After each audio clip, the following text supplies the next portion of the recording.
소위 범기독교계에서 예나 지금이나 웬만하면은 성공하는 사업이 하나 있습니다. 그것은 종말론 사업입니다.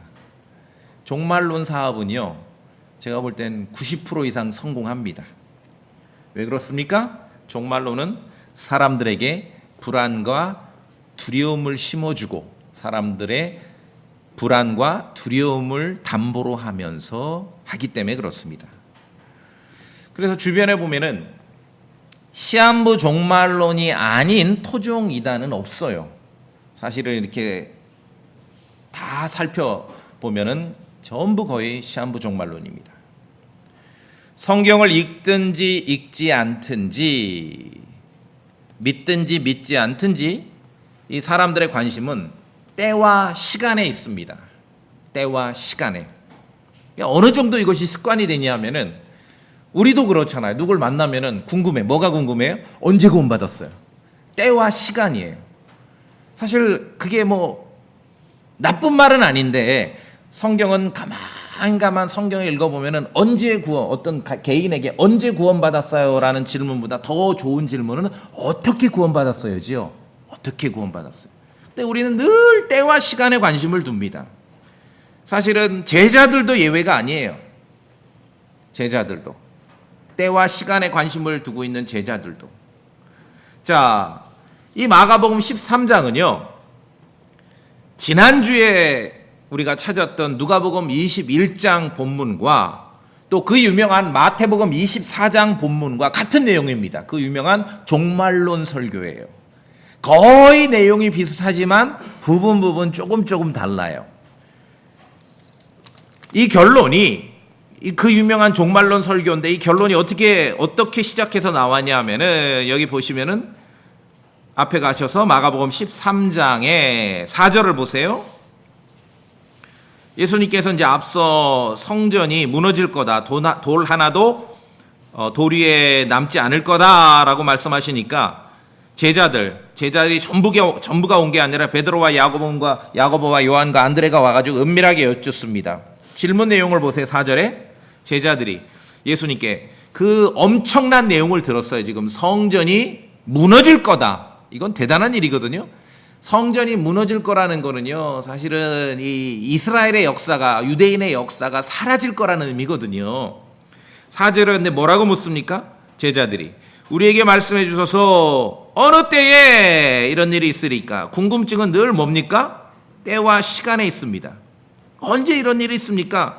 또 이 모든 일들이 성취될 때에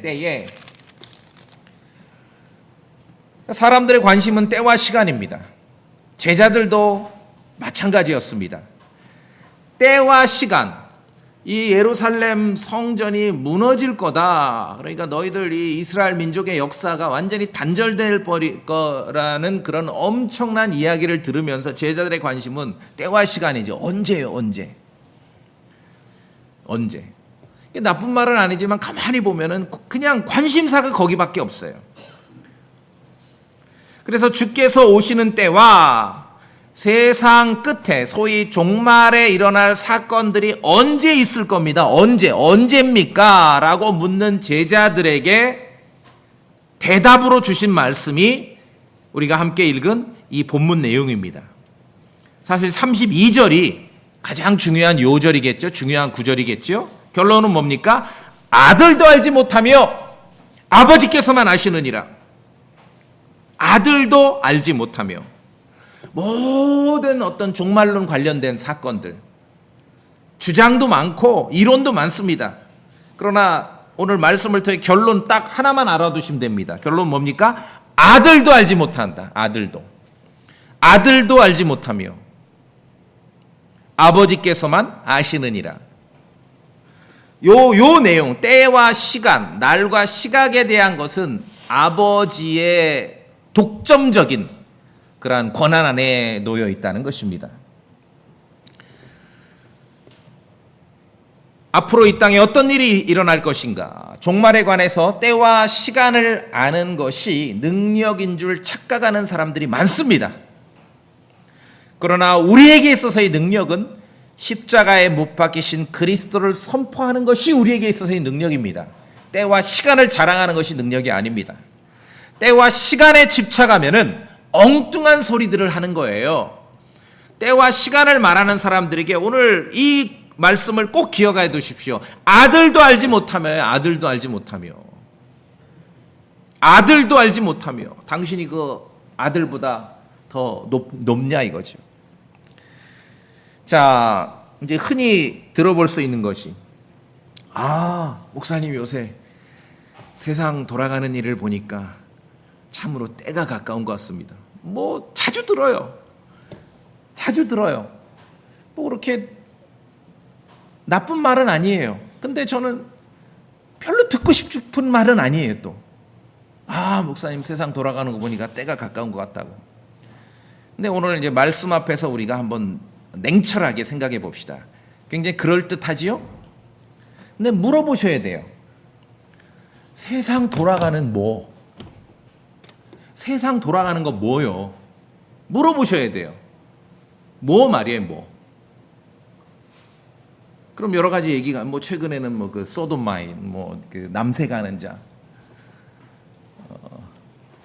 성경 구약 성경도 읽어봐 볼 필요가 있고 역사 공부 좀 해. 옛날엔 더 했어. 그렇죠?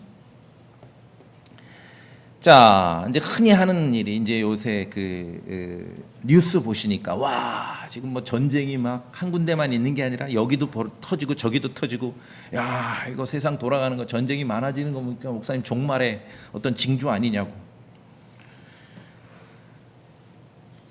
정말 그런가?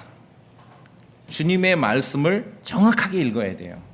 여러분, 사람의 말을 더 신뢰하십니까? 뉴스를 더 신뢰하십니까? 여러분이 읽고 있는 킹제임스 성경 본문을 더 신뢰합니까? 어느 쪽을 더 신뢰하세요? 오늘 본문 마가복음 13장 보세요. 같이 읽어볼까요? 7절 소리내서 같이 읽어봅시다. 이런 얘기 많이 들을 겁니다. 세상 돌아가는 거, 전쟁이 많이 일어났습니다. 그 종말의 어떤 징조 아닙니까? 마가복음 13장 7절 또부터 시작. 또 너희가 전쟁들과 전쟁들의 소문을 들을 때 불안해하지 말라. 그런 일들이 반드시 있어야 하되 아직 끝은 아니니라. 여기서 이제 두 가지가 있어요. 전쟁들과 전쟁들의 소문을 들을 때 불안해하지 말라. 아니, 당연히 전쟁 나는 뉴스 나오면은 좀 염려도 하고 걱정해야 되죠. 근데 예수님께서 말씀하시는 거는 이 종말에 대한 그 사건과 결부지어서 그런 면으로 있어서 불안해하지 말라는 거예요. 두 번째, 그런 일이 있어. 전쟁은 끊임없이 있습니다. 하나님 말씀에 전쟁 왜 일어나요? 다 욕심 때문에 일어나는 거예요. 욕심 때문에. 예수 그리스도께서 하늘의 문이 열리고 말 타고 하늘의 군대와 함께 이 땅에 내려오셔서 정말 최후의 전쟁을 하시기 전까지 이 땅에 일어나는 모든 전쟁들은 다 인간의 욕심 때문에 벌어집니다. 그런 일은 있어. 그런 일이 반드시 있어야 하되 7절 끝에 뭐라고 말씀하셨어요? 아직 끝은 아니니라. 여기서 끝이 뭐냐면 the end. 이거를 신학 용어로 종말이에요. 종말. 자, 전쟁과 전쟁의 소문이 있어. 불안해하지 마라. 그런 일은 반드시 있어야 하는데 아직 종말은 아니야. 그 얘기예요. 근데 이상하죠, 사람들은? 뉴스를 보면은 자꾸 전쟁 나는 거 보니까 무슨 뭐 종말에 아니, 예수님 뭐라 그러셨어요? 아니라 그랬잖아요. 아니라고. 종말이 아니라고. 그렇죠? 어디서 전쟁만 나면 종말이 시작된 데 논평하는 많은 그 종교 지도자들이 있습니다. 성경을 연구한 거 아니에요. 절대로 뉴스를 읽은 것이에요. 자, 이런 일은 있어요. 그런 일은 있는데 반드시 그런 일은 있다. 왜냐, 인간의 욕심이 끊임없거든요. 근데 주께서 말씀하신 성경에서 예언하고 있는 그 종말 사건, the end, 종말 사건은 아니라고 말씀하셨잖아요. 예수님께서. 끝이 아니라고요. 8절에 뭐라 그러냐면 시작이라는 거예요. 시작. The beginning. 예수님께서 나는 시작이고 끝이라 그랬어요. 근데 끝은 종말을 말하는 거거든요. 근데 이런 사건들이 벌어지는데 이건 종말이 아니라 그냥 시작이라고 말씀하셨습니다. 시작과 끝이 있는데. 근데 성경을 신뢰하지 않고 세상 뉴스를 신뢰하는 사람들은 거꾸로 말을 하죠.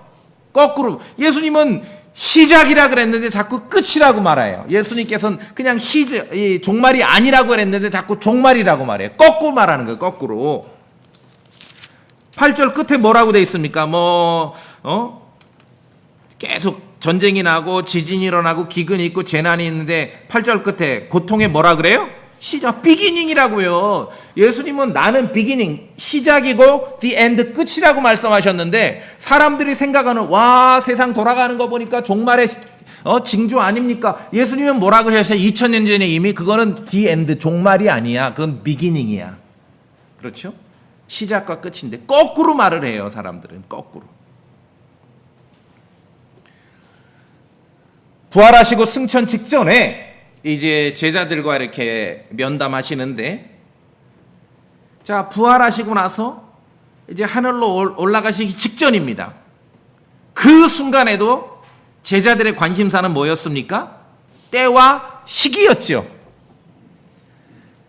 부활하시고 승천하시기 직전에 제자들을 만났을 때 그 순간에도 제자들의 관심은 때와 시간이었습니다. 이스라엘이 회복되는 데가 언제입니까? 그 때와 시기를 묻는 제자들에게 예수님 뭐라고 답변하셨습니까? 그건 니들이 알 바가 아니다. 자, 사도행전 1장.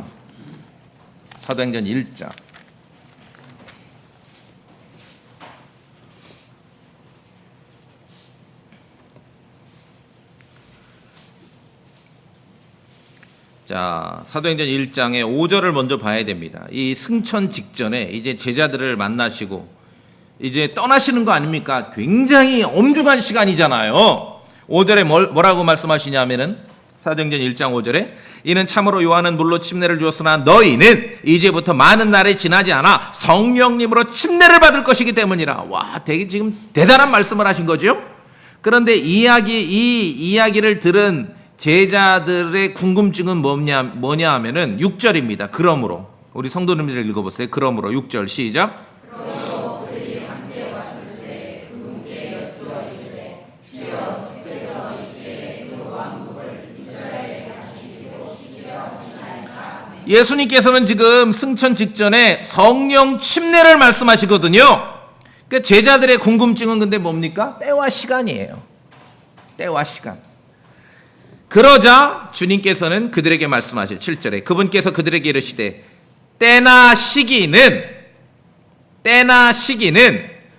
아버지께서 자신의 권능 안에 두셨으니.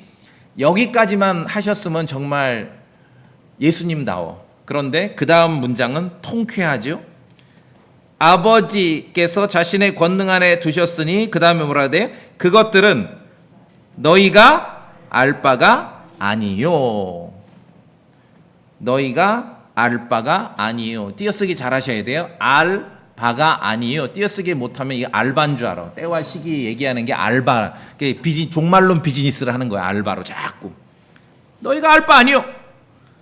성령님께서 오실 걸 기다려. 권능으로 힘입고 그리스도를 위한 증인이 되라는 거죠. 제자들마저 때와 시기에 궁금증을 가졌는데 이게 정말 안 맞는 거예요. 안 맞는 거. 예수님께서 지금 말씀하시는 거와 어긋나는 거예요. 그러니까 인간의 호기심일 뿐입니다. 전혀 이해를 못하는 거죠. 자, 오늘 본문 마가복음 이 상황에서도 마가복음 13장은 누가복음 21장과 마태복음 24장과 같다고 말씀드렸습니다. 같은 내용이에요. 자, 주님 오시는 때와 종말의 때를 묻는 제자들에게조차도 이제 사도행전보다 훨씬 앞선 얘기죠. 자, 대단히 중요한 말씀이에요. 이게 마태복음 24장과 마가복음 13장과 누가복음 21장은 같은 종말론, 그 위대한 종말론 설교인데 종말의 때를 묻는 제자들에게 첫 번째 하신 말씀이 뭐냐면은 가짜 그리스도를 조심하라는 거예요. 속지 말라는 거예요. 속지 말라. 무슨 말씀입니까? 종말론 하면은 가짜들이 많다 이거죠. 종말론 하면은 가짜들이 외치는 게 뭐냐면은 때가 가까이 왔다예요. 이 시대에 너무 많은 사람들이 속아.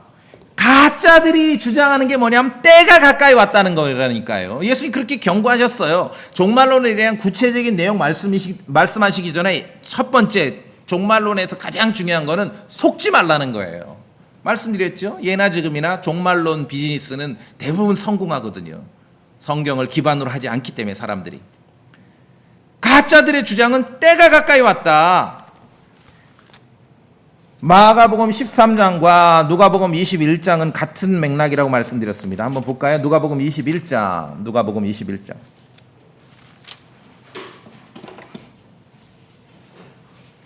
같은 내용이에요. 21장 7절에 역시 여기도 같은 내용이죠. 제자들은 때와 시기, when, 언제 그런 일이 있습니까? 도대체 언제? 때와 시기가 늘 궁금증이요. 7절에 어느 때에 이런 일이, 그렇죠? 이런 일이 일어날 때 무슨 표적이 있습니까? 그런데 이 종말의 때와 시기에 대해서 궁금해하는 제자들에게 8절에서 답변을 해 주십니다. 8절. 누가복음 21장 8절 그분께서, 우리 성도님들이 한번 읽어보시겠습니까? 누가복음 21장 8절 그분께서, 시작. 그분께서 이르시되 너희가 속지 않도록 주의하라. 많은 사람이 내 이름으로 와서 이르기를 내가 그리스도라 하며 때가 가까이 왔다 하리라. 그러므로 너희는 그를 따라가지 말라. 자, 종말론 설교에 있어서 가장 첫 번째 경고가 뭡니까? 속지 말라. 많은 가짜 그리스도들이 나온다. 가짜들이 나오는데, 거짓 그리스도가 나오는데 그들이 하는 구호가 뭡니까? 뭐라고 돼 있어요? 때가 가까이 왔다. 많이 들어보셨죠? 때가 가까이 와. 이건 가짜들이 하는 말이에요. 계속. 우리가 물론 하나님의 말씀을 믿고, 자, 내가 처음 구원받은 날보다 지금 때가 가까이 온 건 사실이죠. 왜냐하면 계속 시간이 흘러왔으니까. 자, 그런데 때가 가까이 왔다라는 이 외침은 예수님 말씀에 가짜들이 하는 말이에요. 가짜들이. 주의하셔야 됩니다. 분별력 있게 알아들으셔야 돼요. 오늘 마가복음 13장, 누가복음 21장, 마태복음 24장은 같은 내용임을 잘 기억하셔야 됩니다. 자신만 종말의 때와 시간을 아는 듯이 외치는 자들은 그냥 100% 다 사기꾼입니다. 종교 사기꾼들. 그렇게 이해하시면 됩니다. 종교 사기꾼들. 오늘 본문으로 돌아오면은 가장 중요한 말씀이 뭡니까? 아들도 알지 못하며. 아들도 알지 못하며요. 아들도 알지 못하며. 왜냐하면 왜 아들도 알지 못하며라고 나와 있냐면은 예수 그리스도는 하나님의 아들이시면서 또 사람이시죠.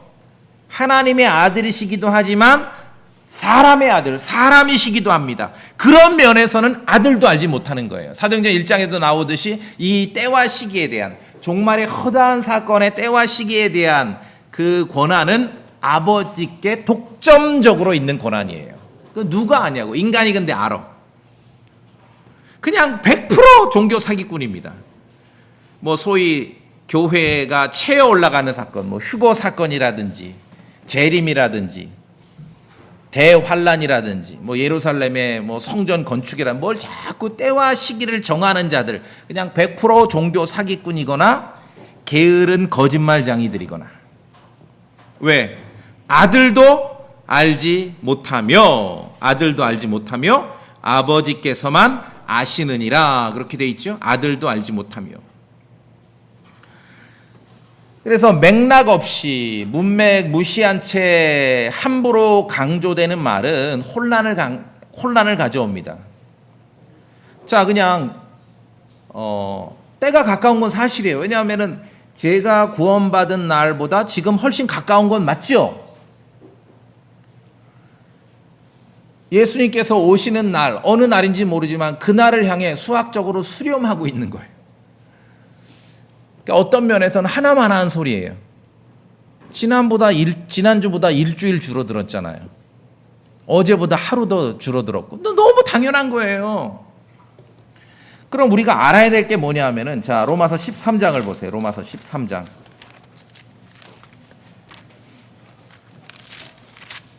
로마서 13장.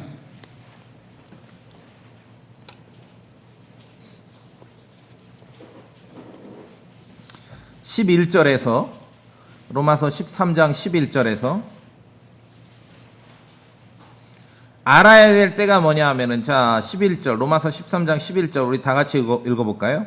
로마서 13장 11절 시작. 그뿐만 아니라 너희가 때를 알되 지금이 우리가 잠에서 깨어야 할 바로 그때임을 아나니 이는 이제 우리의 구원이 우리가 믿었을 때보다 더 가까이 있기 때문이라. 그렇죠?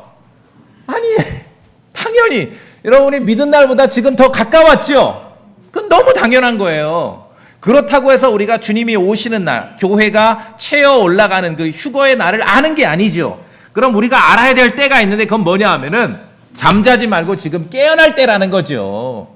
그렇게 세상에 묻혀 살고 느슨하게 살고 그냥 육신이 추구하는 데를 살고 그럴 때가 아니라는 거예요. 크리스찬이 하나님 말씀 앞에 신실하고 깨어 있으라는 것이죠. 그렇죠? 밤처럼 살지 말고 낮처럼 살으라는 거죠. 로마서 13장 11절 말씀이에요. 맥락 없이 강조되는 말들, 당연한 말들은 오히려 혼란을 가져옵니다.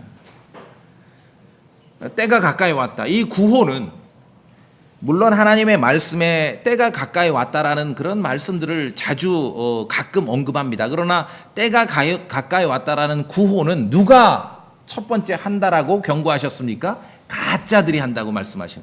그러니까 그래 그만큼 우리가 정신을 차리고 주의하셔야 됩니다. 자, 다시 마가복음 13장으로 오시면은, 이 마가복음 13장 전체 설교는 예루살렘 성전을 바라보면서 말씀하셨어요. 몇 명의 제자들, 베드로와 야고보와 요한과 안드레 몇 명의 제자들만 현장에 있었습니다. 그래서 종말론 설교의 중심에는 예루살렘 성전이 자리 잡고 있는 것이에요. 이 전체 내용이 그 유명한 마태복음 24장, 마가복음 13장, 누가복음 21장 그 유명한 종말론 설교의 중심은 지금 예루살렘 성전이 있는 것이에요. 그래서 성전에 대한, 성경이 가르치는 예루살렘 성전에 대한 이해는 성경을 알아가는 지식을 좌우할 만큼 굉장히 중요합니다. 적어도 여러분이 성경이 우리가 성전에 갈 일은 없겠지만도 성경이 가르치는 예루살렘 성전에 대한 지식이 그래서 중요한 거예요. 그거 흉내내서 예배당 지으라 그게 중요한 게 아니라 성경에서 가르치는 성전에 대한 지식이 중요해요. 왜냐하면 이게 종말론 설교의 핵심 중에 하나거든요. 그러니까 성전이 뭔지도 모르면 이미 종말론 꽝이라고 보시면 되죠. 예루살렘 성전에 대한 지식이 그래서 중요합니다. 왜? 예루살렘 성전이 강조된 이유는 장차 유대인이 겪게 될 유대인의 종말론이기 때문에 그렇습니다. 자, 마가복음 13장으로 다시 오셔서 3절에 보시면은, 그분께서 성전을 마주보며 올리브산에 앉아 계실 때에 베드로와 야고보와 요한과 안드레가 그분께 은밀히 여쭙되. 그래서 이렇게 성전을 보면서 이렇게 말씀을 하신 거예요. 그래서 소위 말하는 종말론에 있어서의 굉장히 중요한 사건, 비중은 예루살렘 성전이다. 이 성전에 대한 이해도에 따라서 종말론이 어디로 가느냐가 결정됩니다. 말씀을 바르게 나누지 않고 무작정 적용하게 되면, 특히 계시록이나 종말론에 있어서는 듣는 사람이 어떤 반응을 일으키냐면요, 불안하고 두려움에 떨게 돼요. 그런 종말론이 남게 됩니다.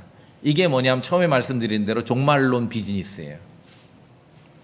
자, 이제 성경 공부를 하고 여러 가지 다른 설교도 듣고 강의도 듣고 종말론에 대한 그런 이야기도 들을 텐데, 이게 가짜 지식인지 진짜 지식인지 판별할 수 있는 단순한 간단한 그 원칙이 하나 있습니다. 그게 뭐가 됐든 공부하고 배우고 들었는데 결론은 불안하고 두려워. 막 하늘이 무너질 것 같아서 못 살겠어. 땅이 꺼질 것 같아서 못 살겠어. 그러면 가짜 지식입니다. 여러분 한번 생각해 보세요. 요한계시록도 하나님의 말씀이지요. 저도 뭐 어느 순간에는 이제 그러한 태도였어요. 야, 요한계시록을 접하고 종말론을 접하면 막 불안해요, 점점. 제 결혼식 한 지 꽤 오래됐는데 우리 그 결혼식을 좀 화려하게 했거든요. 내가 결혼식 했던 그 서울에 있는 합정동에 있는 결혼식장이 지금 막 요새 가끔 막 방송에 나오는 그런 장소예요. 근데 비디오가 없어요. 결혼식 비디오. 돈이 없어서 촬영을 안 한 게 아니라 아는 형제가 해주겠다 그랬어요. 근데 왜 안 했냐? 이거 결혼식 비디오 찍어봐야 적그리스도가 와서 가져갈 텐데 뭐로 찍냐? 지금 생각하면 한마디로 돌았죠.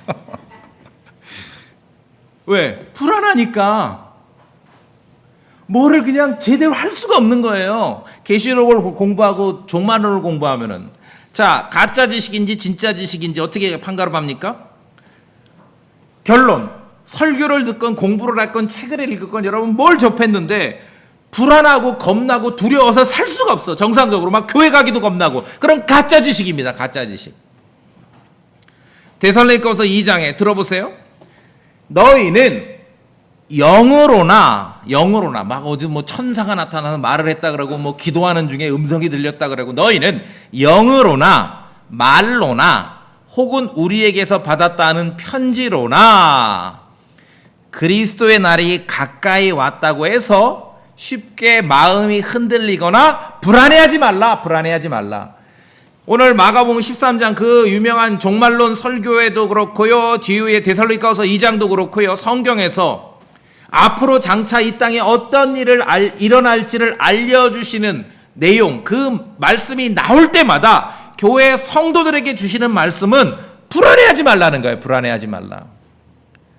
마음이 흔들릴 필요가 없다. 자, 그래서 말씀드렸습니다.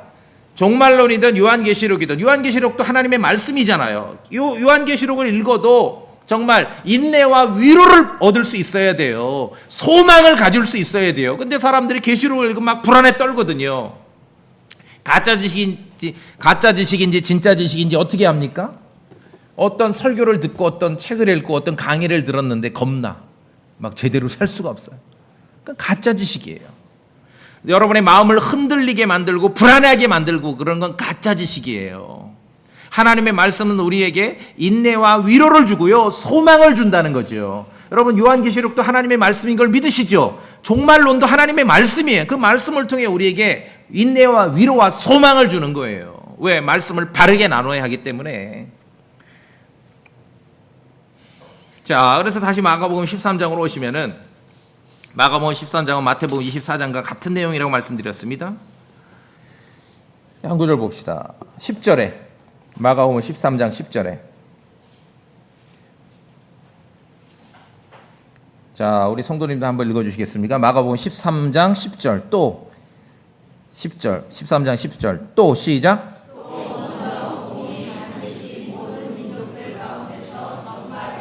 예, 뭐 굉장히 은혜로운 말씀이죠. 자, 그런데 우리가 이제 교리적으로 성경을 읽을 때는 특히 사복음, 마태, 마가, 누가, 요한, 사도행전 이런 사복음에서 성경을 교리적으로 읽을 때는 복음이 반드시 모든 민족에게, 모든 민족들 가운데 전파되어야 한다라고 했을 때는 어떠한 복음인지, 이 가스펠이 which gospel, 어떠한 복음인지를 확정해야 됩니다. 그게 성경을 알고 교리를 알고 말씀을 바르게 나누어 아는 성도의 자세입니다. 같은 설교 내용인데 마태복음에서는 모든 민족에게 반드시 먼저 전파되어야 한다는 이 복음이 어떤 복음인지를 우리에게 명확하게 알려줍니다. 자, 마태복음 24장으로 가보시겠습니다. 마태복음 24장.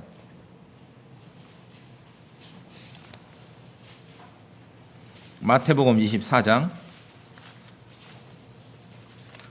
같은 내용인데 여기는 더 명확하게 달리 표현하고 있죠. 14절에 제가 볼까요? 왕국의 이 복음이 모든 민족들에게 증언으로 온 세상에 선포되리니 그제야 끝이 오리라. 여기서 복음은 어떤 복음입니까? 왕국 복음이에요. 왕국복음. 복음은 가스펠은 두 종류입니다. 우리 성도님들 정말 복음을 믿고 은혜의 복음을 믿고 구원 받으셨고 킹제임스 성경을 알고 같이 우리가 교회를 이루고 있습니다. 그 다음에 여러분 꼭 성경을 읽고 신앙생활하고 교리를 알아가실 때 이거 꼭 기억하십시오. 성경에서 가르치는 우리가 선포해야 될 복음은 하나밖에 없죠. 그러나 성경에서 가르치는 복음은 두 종류입니다. 두 종류예요. 왕국 복음이 있고 은혜의 복음이 있습니다. 예수 그리스도께서 선포하신 것은 왕국 복음입니다. 사도 바울이 선포한 것은 은혜의 복음이에요. 십자가에 못 박히신 그리스도를 선포하면 은혜의 복음입니다. 갈보리 십자가 이전에 그리스도께서 말씀하신 내용대로 따르자면은 그것은 왕국 복음이에요. 복음은 두 종류입니다. 성경을 읽고 성경을 바르게 나누어서 우리가 알아야 할 때 교리적으로 이거 하나 분명히 여러분 구분 짓고 가셔야 됩니다. 그러지 않으면은 엉망진창이 돼 버려요. 종말론이 엉망진창돼. 왜 두려워 떠는가? 계시록을 읽고 종말론 강의를 들으면 왜 사람들이 두려워 떠는가? 왕국 복음과 은혜의 복음을 나누지 않기 때문에 그렇습니다. 그리스도께서 하신 말씀, 사복음, 마태, 마가, 누가, 요한에서 그리스도께서 하신 말씀 그 내용을 믿고자 한다면, 그것만 믿고 구원받고자 한다면 그건 왕국 복음입니다. 그러나 예수 그리스도를 믿는 것은 은혜의 복음이에요. 유대인에게 우선권이 주어지는 복음은 왕국 복음입니다. 그렇지만 유대인이든 이방인이든 동등하게 취급하고 아무도 차별하지 않는 것은 은혜의 복음입니다. 하나님을 사랑하고 이웃을 사랑해야 영생을 얻는다고 가르치면 그것은 왕국 복음이에요. 예수 그리스도의 부활을 누구든지 마음속으로 믿으면 영생을 얻는다고 선포하면 그것은 은혜의 복음입니다. 우리가 선포해야 될 복음은 하나죠. 그러나 성경이 가르치는 복음은 두 종류입니다. 오늘 마태복음 24장, 마가복음 13장, 누가복음 21장 그 유명한 종말론 설교에서 예수님께서 말씀하신 가스펠, 그 가스펠은 왕국 복음이에요. 왕국 복음. 그게 안 되면 엉망진창으로 돼버리는 거예요.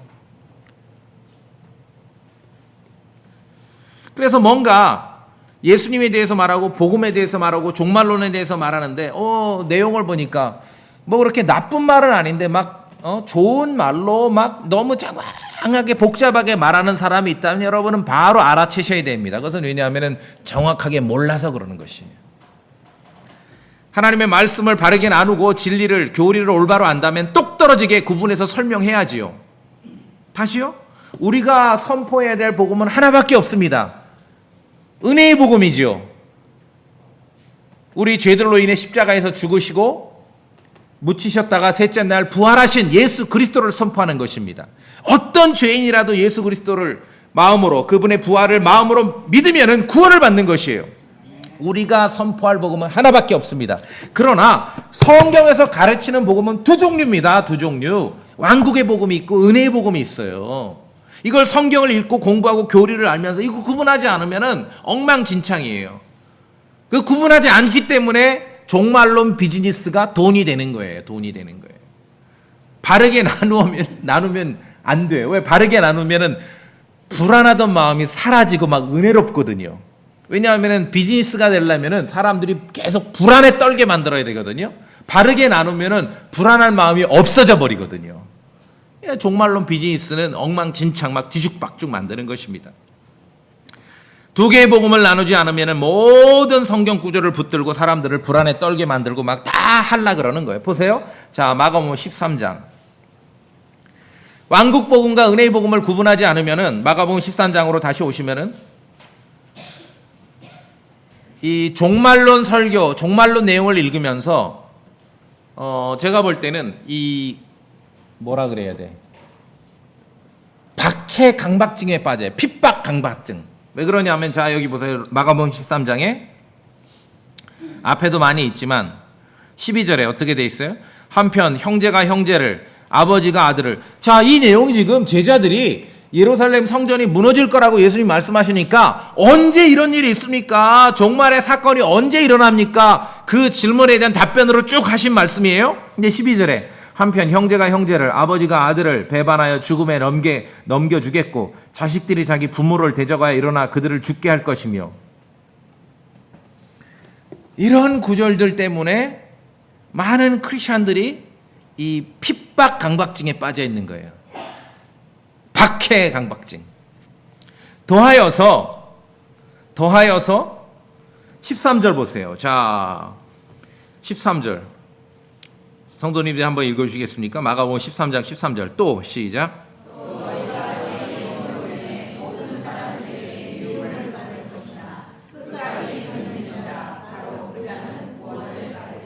그러니까 왕국 복음과 은혜의 복음을 구분하지 않으면은, 첫째는 13절에 있듯이 많은 크리스천들이 핍박 강박증에 빠져버린 거예요. 박해받는 거. 박해 강박증에 빠지고, 또 두 번째는 끝까지 견뎌야 된다. 그러니까 인고의 세월을 보내야지만 뭔가 구원받는다라고 착각을 하는 거예요. 왜? 끝까지 견디는 자 바로 그 자는 구원을 받으리라 했지 않습니까? 성경에서 구원이라는 단어만 나오면은 전부 은혜의 복음을 믿어서 우리가 혼의 구원을 받는 그 구원이라고 착각하면 안 되죠. 예를 들어 베드로가 예수님 만나려고 배에서 내려서 바다로 이렇게 걸어가려다가 바다에 막 빠져 가라앉기 시작했어요. 막 빠져 죽게 생겼어. 예수님께 뭐라고 외치냐면은 주여 나를 구원하소서. Lord save me. 나를 구원하소서. 그러니까 성경의 단어, 성경의 말에 익숙하셔야 됩니다. 성경에서 말하는 구원이라는 게 꼭 죄로부터 아니면 지옥으로부터의 구원만 구원이라고 표현하지 않아요. 만약에 끝까지 견디는 자, 그 자가 구원받는다 그러면 우리가 뭡니까? 믿음으로 예수 그리스도를 마음으로 믿어 구원받는 게 아니라 믿음으로 정말 견뎌내야 돼. 인고의 세월을 견뎌내야 구원에 이르는 거예요. 그러니까 사람들이 어떤 강박관념, 핍박 강박관념, 그렇죠? 그런 데 빠지게 되는 거예요. 자, 여기서 끝까지 견딘다는 것은 모르면은, 때로는 교리적으로 구분이 잘 안 돼서 모르면은 어떻게 하시면 되냐면은 좀 이상하다. 내가 잘 몰라서 그러겠지. 어떤 뜻이 있겠지. 자, 끝까지 견디는 자 바로 그 자는 구원을 받으리라 하면은, 모르면은 그냥 그렇게 넘어가시고 성경을 쭉 읽으시면 됩니다. 그러면은 답을 줍니다. 자, 제가 쭉 읽어서 그 다음 구절 읽어볼 테니까 이 끝이 어떤 끝인지 보세요. 19절에 보시면은 그날들의 고난이 있을 터인데 하나님께서 창조하신 창조 세계가 시작된 때부터 이때까지 그런 고난이 없었고 이후에도 없으리라. 20절. 주께서 그 날들을 단축하지 아니하셨더라면, 지금 어떤 기간을 말하지요. 고난을 말해. 전무후무한 고난의 기간이 있는 거예요. 그 끝을 말하죠. 어떤 개별적인 성도 인생의 끝을 말하는 게 아니라 어떤 닥치게 될 고난의 시기를 말합니다. 그 다음에 20절에 어떤 육체도 구원받지 못할 것이나 그분께서 자신이 택한 선택받은 자들을 위해 그날들을 단축하셨느니라. 20절에 보셨습니까? 이 위대한 유명한 종말론 설교에 있어서의 구원은 무슨 구원을 말해요? 육체의 구원을 말해요. 그 전무후무한 세상 창조된 때부터 그때까지 없었던 엄청난 고난의 시대가 펼쳐질 텐데 다행히 하나님께서 그 시기를 좀 단축해 주신다. 그 기간이 있습니다. 이 기간, 이 고난의 시간의 시작과 끝을 말하는 거죠. 그 끝을 말해요. 그리고 여기서 구원은 이 고난의 시기로부터 구원받는 거예요. 살아남는다는 얘기죠. 20절에 보셨습니까? 어떠한 육체도 구원받지 못할, 살아남는다는 얘기예요. 그 고난의 시기에. 13절에 끝까지 견디는 것은 그 고난의 시기를 끝까지 견디어서 살아남는 걸 말합니다. 그래서 성경에서 구원만 나오면 아유 정말 성경 좀 읽으라 그러세요. 성경에 나오는 구원이 모두 우리가 은혜의 복음을 믿어서 혼이 구원받는 그 구원이 아니에요. 문맥을 보셔야 되죠. 어디로부터 목숨을 건지고 구출받는지를. 자, 그래서 하나님의 말씀에 있는 대로 우리가 선포하는 복음은 하나밖에 없지만 성경이 가르치는 복음은 두 개입니다. 왕국 복음과 은혜의 복음을 구분하지 않으면 이 유명한 종말론 선길만 전체를 다 뒤죽박죽 만들고 이제 사람들이 혼란과 두려움에 사로잡히면 이제 종말론 비즈니스가 생기는 거예요, 여기에서. 그래서 종말 관련된 사건의 때와 시간을 정하려는 것은 제가 볼 땐 가장 쓸데없는 그런 시도예요. 왜? 오늘 본문에 뭐라 그랬어요? 아들도 알지 못하며. 아들도 알지 못하며. 그냥 끝 아닙니까, 그러면은? 끝이에요. 아들도 알지 못하며. 다만 우리는 그런 사건들이 어떠한 순서로 이어질 것은 알고 있지요. 예를 들어 대환란이 왕국, 천년왕국보다 먼저 오겠지요. 예수님 재림이 나중에 오겠죠. 대환란보다. 예수님 재림 하셨는데 대환란이 있으면 이게 뭐 말이 안 되지 않습니까? 어떠한 순서대로 이어질지는 알지만 그 때와 시간은 몰라요. 왜? 아들도 알지 못하며. 아들도 알지 못하며. 아버지께서만 아시느니라. 거기다가 더하여 계속 시도를 해요. 그래도 뭐 어쩌고저쩌고. 제가 늘 말씀드리잖아요. 성경의 달력과 우리가 사용하는 달력은 다르다. 로마 카톨릭 하면은 과민 반응을 보이는 많은 크리스천들도 그들이 만든 달력에는 아무런 저항을 하지 않습니다. 이 문제가 있는 것이죠. 로마 카톨릭은 성경을 뜯어 고쳤고 로마 카톨릭은 달력을 뜯어 고쳤습니다. 거기다 대고 무슨 날짜 계산을 하냐고요. 아들도 알지 못하며. 아들도 알지 못하며. 자, 그런데 이제 오늘 우리 성도님들 이 한 가지는 기억하셔야 됩니다. 진짜로 뭐 이런 뭐 전쟁이고 기근이고 전염병 이게 아니라 진짜로 종말이구나. The end, beginning, 시작이 아니라 지금이 종말이구나를 확실하게 알 수 있는 한 가지 사건이 사실은 있습니다. 그게 뭐냐면은 마가복음 13장의 14절입니다. 14절. 대단한 사건이거든요. 저랑 같이 읽어볼까요? 14절입니다. 그러나 시작. 그러나 주께서 대언자 다니엘을 통해 말씀하신 황폐하게 하는 가증한 것이 서서는 안 될 곳에 서 있는 것을 너희가 보거든 읽는 자는 깨달을지어다. 그때 유대에 있는 자들은 산들로 도망할지어다. 무슨 말씀이냐면은 다니엘서에 보면은 황폐하게 가증한 것이 성전에 세워질 것을 예언을 하고 있어요. 데살로니가후서 2장에서도 하나님의 성전에 죄의 사람이 서게 될 것이라고 기록하고 있습니다. 소위 사람들이 말하는 종말론의 적그리스도죠. 그러니까 미래에 예루살렘 성전에 죄의 사람이 황폐하게 하는 가증한 것이 짐승이 성전에 하나님의 그 성전에 계시록에 나오는 짐승 사람들이 말하는 적그리스도가 그 성전을 차지하고 심지어 거기다가 짐승의 형상까지 세우게 되는 거예요. 그런 사건이 벌어질 거다. 그래 이게 개혁 성경에 뭐 멸망에 가증한 것 그래가지고 무슨 뭐 멸망자가 어떻고 뭐 가증자가 어떻고 온갖 그런 이론이 난무합니다. 자, 우리가 이 마가복음 13장 14절을 통해 알 수 있는 것은 미래에 예루살렘 성전에 죄의 사람, 가증한 것, 짐승의 형상이 거기에 세워질 거라는 거예요.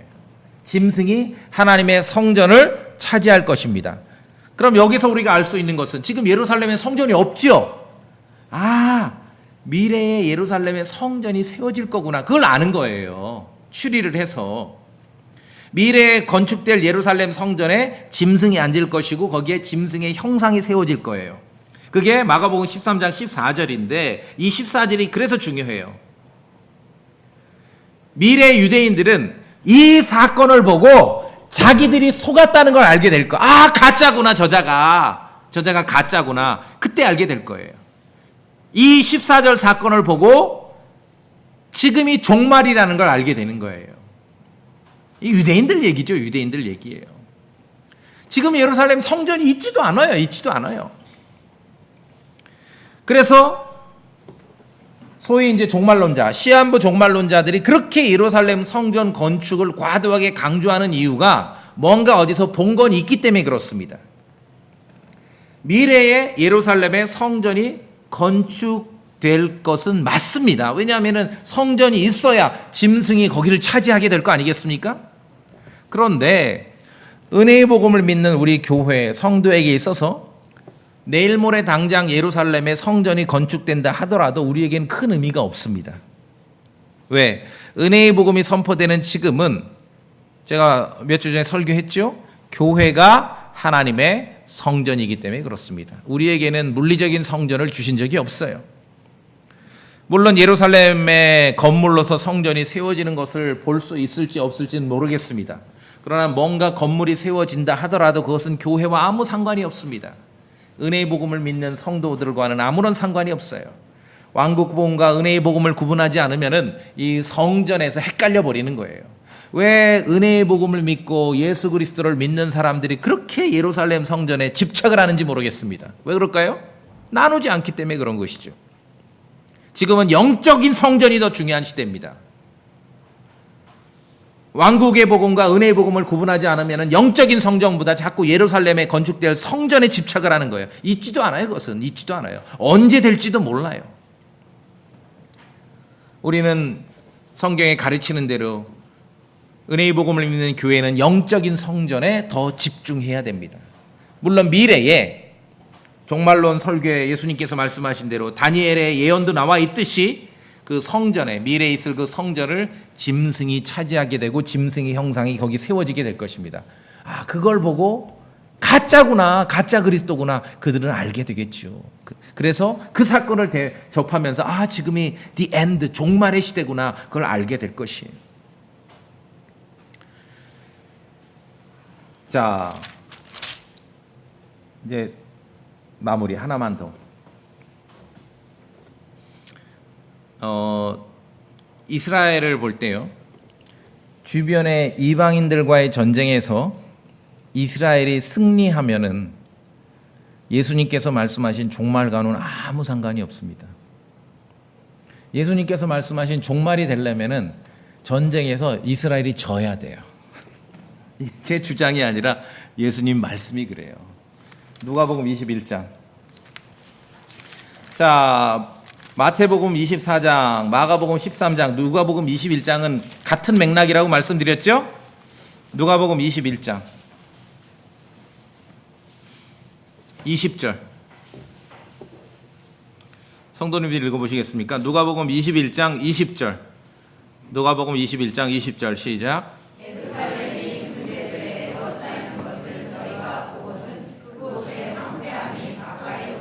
예, 예루살렘이 군대, 이방 군대에게 둘러싸여요. 그러면 이게 이스라엘이 이기는 전쟁이에요, 지는 전쟁이에요? 예, 종말은 이스라엘이 지는 전쟁입니다. 이건 제 주장이 아니라 성경에 그렇게 나와 있죠? 이걸로 흡족하지 못한 분을 위해서 한 구절 더 읽겠습니다. 그 아래로 가셔서 24절 읽어주세요. 성도님들 읽어보세요. 24절입니다. 24절. 누가복음 21장 24절. 또 시작.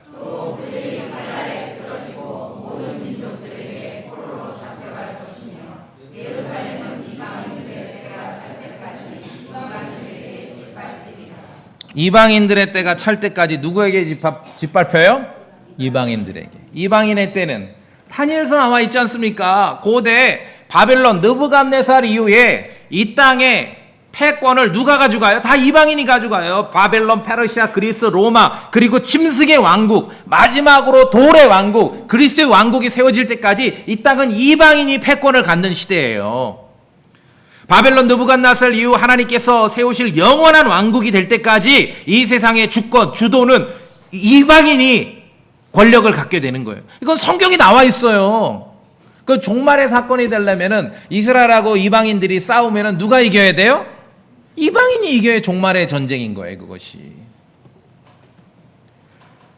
이 시대에 이스라엘이 이기는 전쟁은 성경이 가르치는 종말의 사건과 아무런 상관이 없습니다.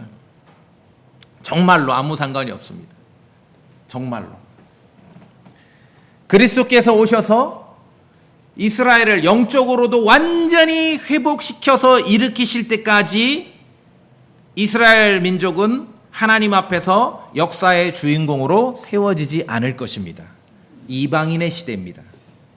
교회가 이 땅을 떠난다 하더라도 이방인이 패권을 갖습니다. 다니엘서에서 분명히 가르쳐주고 있습니다. 지금 유대인들은 영적인 어두움에 갇혀 있습니다. 그들은 예수 그리스도도 거부하고 성경도 거부하고 믿지도 않습니다. 유대인인 사람이 죽으면 지옥에 가는 거예요. 그렇죠? 복음에 관해서 그들은 이 시대 하나님의 교회의 원수예요. 로마서 11장에 분명히 기록되어 있습니다.